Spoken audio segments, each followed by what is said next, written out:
Bismillahirrahmanirrahim. Assalamualaikum warahmatullahi wabarakatuh.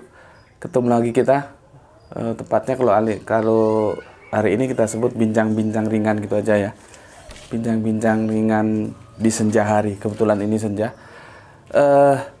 Topik kita membicarakan tentang Tritunggal memakan korban. Ya, Tritunggal memakan korban. Cuman harus dipahami dulu, korban yang aku maksud itu bukan sesuatu yang berdarah-darah, karena itu sudah menjadi masa lalu lah bila perbedaan itu menjadikan kita saling menumpahkan darah gitu ya. Korban yang dimaksud di sini adalah menjadi sesuatu yang awalnya itu berkumpul menjadi berpisah, itu yang dimaksud dengan korban gitu.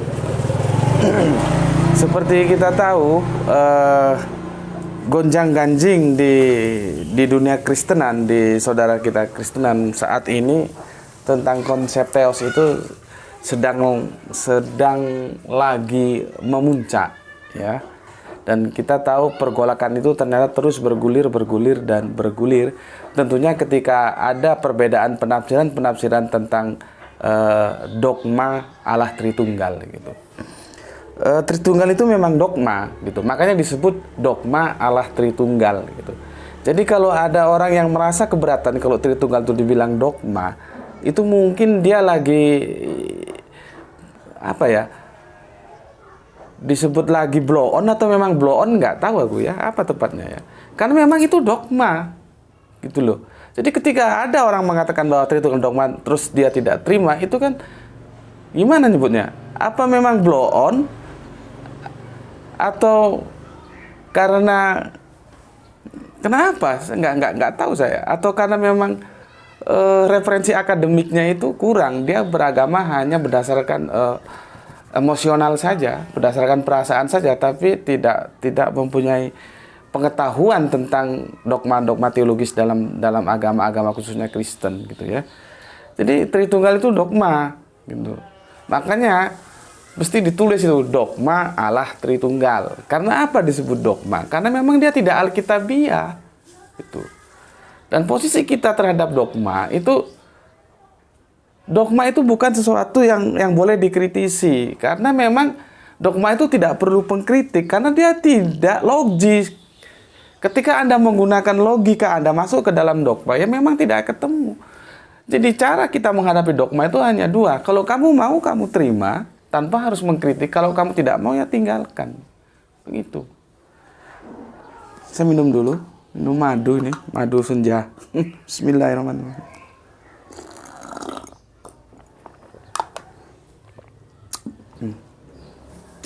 Dan terakhir saya baca, ya.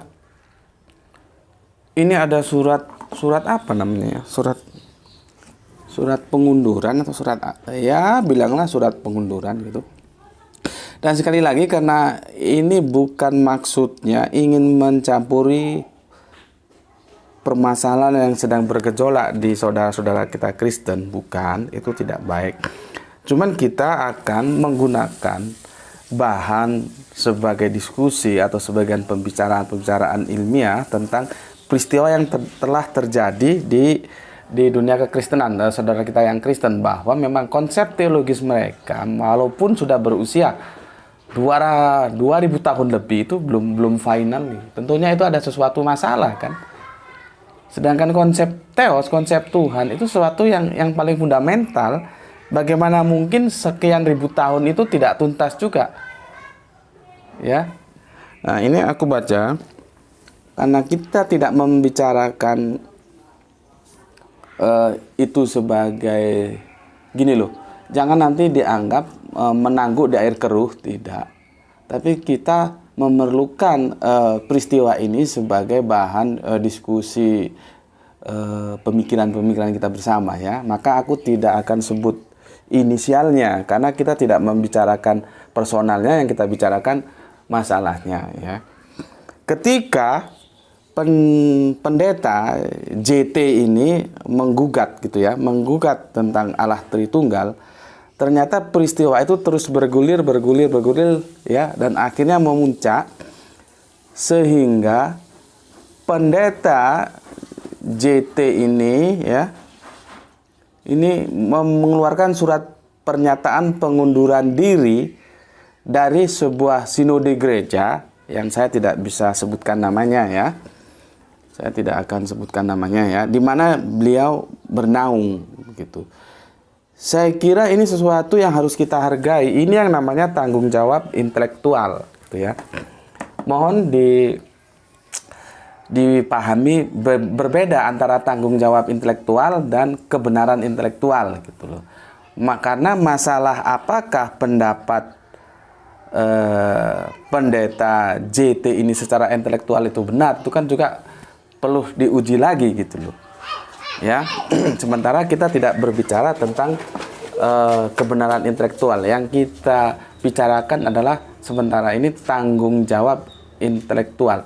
Artinya dia sebagai person yang bertanggung jawab untuk menerima segala resiko atau apapun namanya yang harus dia tanggung dari keputusan intelektual yang dia ambil gitu loh.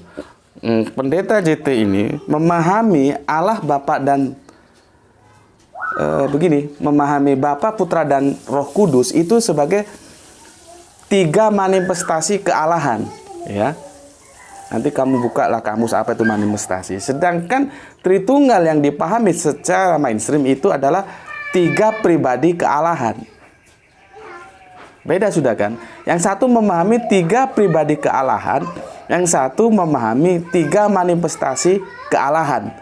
Tentu berbeda ini. Nah, karena pendeta JT ini sudah tidak satu pemahaman dengan lembaga gereja di mana dia bernaung, maka dia mengundurkan diri dengan hormat, dengan baik. Dan saya kira itu sesuatu yang harus kita beri apresiasi ya. Jadi keputusan-keputusan ini itu sesuatu yang diambil oleh orang-orang yang berani gitu. Artinya apa? Berani mengambil risiko dari hasil intelektual yang dia pikirkan bahwa Tritunggal itu bermasalah. Tritunggal itu bermasalah. Dan apa yang diambil oleh pendeta JT ini bukan sesuatu yang baru. Bukan sesuatu yang baru.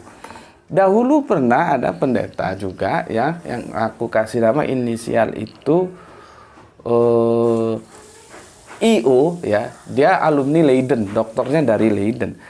Ketika dia sudah tidak percaya lagi bahwa Yesus itu Allah, artinya ketika dia tidak percaya bahwa Yesus itu Allah, Tritunggal itu runtuh. Dan itu pun dia bermasalah. Akhirnya bermasalah. Ya. Bermasalah. Dan akhirnya dia tidak mau peduli. Dia juga mengambil resiko intelektual dia untuk katakanlah di persona non gratakan dari sebuah komunitas di mana dia bernaung. Dan dia dengan gagah itu bukan suatu masalah bagi dia. Mau diterima, mau ditolak, mau apapun dia siap terima.